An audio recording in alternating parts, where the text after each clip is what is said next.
तो आज से कुछ समय पहले, मतलब 1 साल पहले, मैं और मेरे ऑनलाइन दोस्त रोज की तरह किसी फालतू चीज पे आर्ग्यूमेंट कर रहे होते हैं कि क्यों हाथी कूद नहीं सकते, और कैसे अगर तुम कंबल से पैर बाहर निकाल के सोते हो तो कोई मॉन्स्टर या चूड़ैल आके तुम्हें कच्चा चबा जाएगी, पर अगर तुम पैर अंदर करके सोते हो तो तुम्हारा कोई कुछ नहीं करेगा। फिर पैर अंदर कर लिया। तू अगली बार मिल, बताता हूँ तुझे। चैन से सोएगा ना अब तू। ले तेरा लाइट ऑन कर दिया, अब ठंड में बिस्तर से उठना पड़ेगा। ले तेरा पंखा भी ऑन कर दिया अब तो ऐसी किसी बात पे आर्ग्यूमेंट चल रहा होता है, तो उसी बीच न जाने मेरे दिमाग में क्या आता है और मैं बोलता हूँ, तुम लोग अच्छे लोग हो, हमें मिलना चाहिए। ये सुन के भैया सन्नाटा मच गया। हाँ क्या बोला तूने? आयु तुझे पता है ना ऑनलाइन दोस्त कभी मिल नहीं सकते। इनफैक्ट ऑनलाइन दोस्त जैसी तो कोई चीज ही नहीं होती, हम सब तो रोबोट है। आयु तू हमारा दोस्त हो ही नहीं सकता, हम जा रहे हैं। फिर उन लोगों ने एक दूसरे के गले में हाथ डाला और न जाने क्यों गुस्से में डोरेमोन का थीम सॉन्ग गाने लग गए, वो भी तमिल में।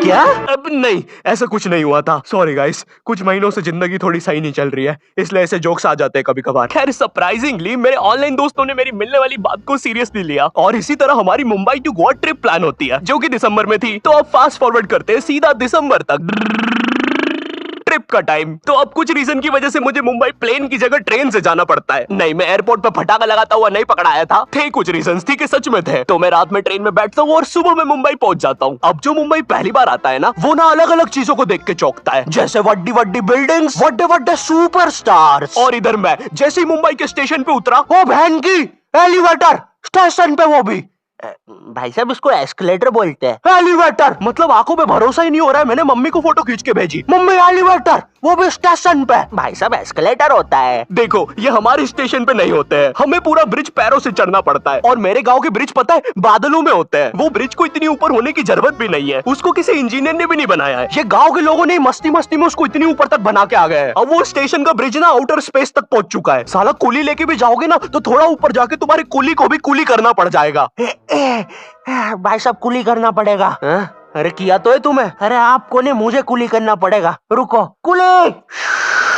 हाँ जी भैया, इन्हें ऊपर तक छोड़िया हो यार। अरे पागल हो क्या मियाँ, ऊपर तक जाना है तो स्पेस सूट किधर है तुम्हारा? और ऑक्सीजन सिलेंडर लेके आए कि नहीं? ऊपर ऑक्सीजन बहुत कम है, हम लोग क्या बहुत ऊपर खड़े हैं मियाँ। देखो यहाँ से वो माउंट एवरेस्ट भी दिखता है। देखो आज की रात तो हमें ये सीढ़ियों पे सो के गुजारनी पड़ेगी। ऊपर पता नहीं कहाँ के खूंखार जानवर घूमते हैं। और सबसे जरूरी बात, हम लोगों के बीच में मैं सोऊंगा। मुझे मुंबई से अपने स्टेशन जाने में 10 घंटे लगते हैं और फिर अपने ही शहर के स्टेशन से घर जाने में 6.25 महीने। अब तुम बोलोगे नॉट योर टाइप, तो बहुत ही विलेज पीपल है। हाँ तो ठीक है, हूँ मैं, नहीं होते हमारे यहाँ पे एक्सलरेशन। भाई उसको एस्केलेटर। वीडियो को आगे बढ़ाते हैं। मुंबई जाने से पहले मुझे ऐसा लगा था कि वहाँ पे सब लोग मचाएंगे, एड़े चाले सीधे चाले, इस तरीके से बात करते होंगे। तो मैं भी ना फुल रेडी था। मैं स्टेशन से बाहर निकला और एक ऑटो रोका। तो सबसे पहले तो मैंने अपनी ट्रेन में खरीदी हुई 24 कैरेट आइस डायमंड चेन आगे करी। मैंने 20 रुपए में खरीदी थी, आगे अपना टाइम आएगा भी लिखा था, क्योंकि मुंबई में थे यार, थोड़ी अमीरी दिखनी चाहिए। कौन है अंबानी? है किधर रहता है वो? है क्या उसके पास ये? तो वो ऑटो वाला पूछता है किधर जाओगे? इधर मैं फुल मुंबई के स्वैग में। क्या बोलते ऑटो वाले? चाचा अंधेरी चलोगे क्या? चलो ना, मचाते ना अंधेरी में चल के।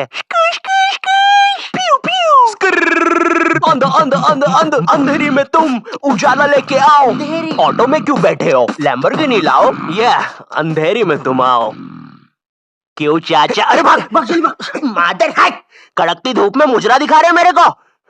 अभी भी ज्यादा दूर नहीं गए, ऑटो से चीप सकता हूँ। हम लोग हमारी मुंबई के अपार्टमेंट आ जाते हैं, वहाँ पर थोड़ा सा रेस्ट करते हैं, क्योंकि स्टेशन से अपार्टमेंट तक तो हम भगते भगते आए थे। वो ऑटो वाला पीछे पड़ा था ना। क्यों पीछे पड़े हो हमारे? जाओ ना। नहीं मजाक कर रहा हूँ। 700 रुपए की टैक्सी करनी पड़ी थी अपार्टमेंट तक। 700 रुपए की। 700 रुपए पता भी है कितने होते हैं? 700 रुपए में पता है तुम मुंबई में क्या क्या कर सकते हो? तुम कर सकते हो 700 रुपए में तुम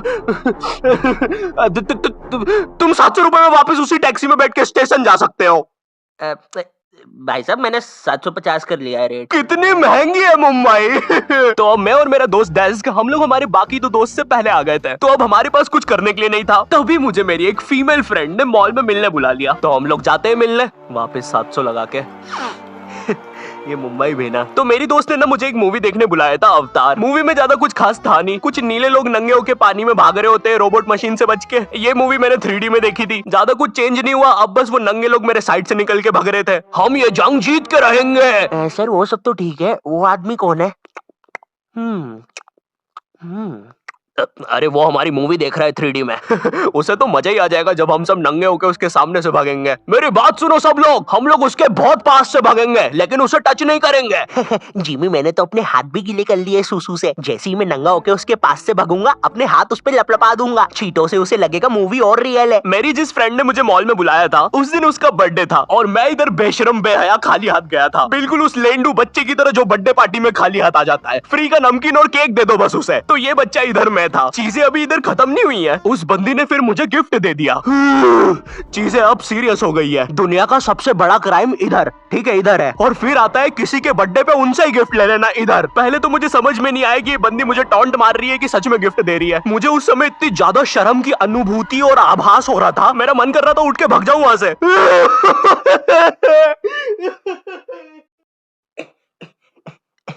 अरे वो बाहर बहुत गर्मी है ना, इसलिए मैंने सोचा स्प्राइट पी लूं आके। और पेरी पेरी फ्राइज भी मेरे फेवरेट है। देखो अगर उस टाइम मैं चाहता तो अपने पीछे वाले जेब से बटवा निकाल के एक 50 का करारा नोट और 1 रुपया लगा के बड्डा लिफाफा बना के उसे दे देता, लेकिन मैं कोई 80 साल का दादाजी नहीं हूँ और वो भी मेरी पोती नहीं है, तो अब मैं कुछ कर नहीं सकता था। इसलिए मैंने बेशर्मों की तरह उसका गिफ्ट ले लिया और कमियां भी निकाल रहा हूँ। घड़ी तो अच्छी लाई हो तुम, लेकिन फास्ट ट्रैक की लाती तो अच्छी है घड़ी।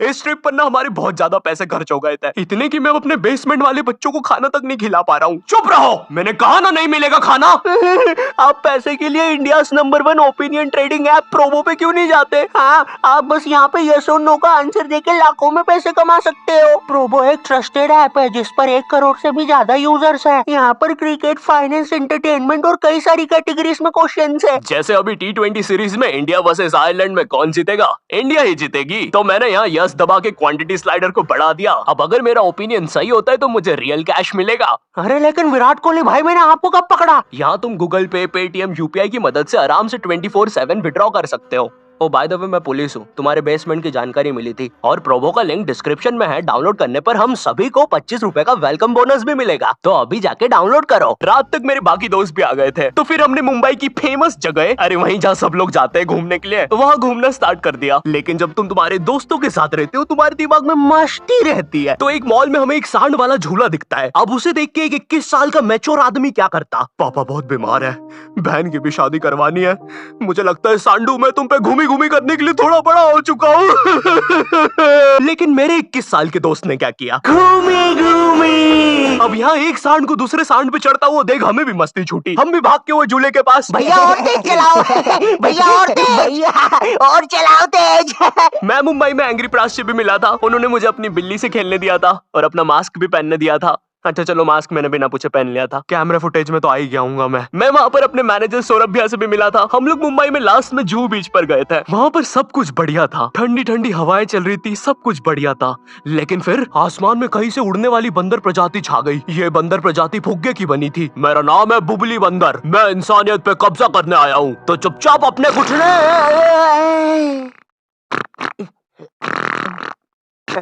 है दोस्त, क्या तुम प्लीज मेरी बुंड में हवा भर सकते हो? मुझे तुम्हारी दुनिया पे कब्जा करना है प्लीज। मुझे कोई दिक्कत नहीं है।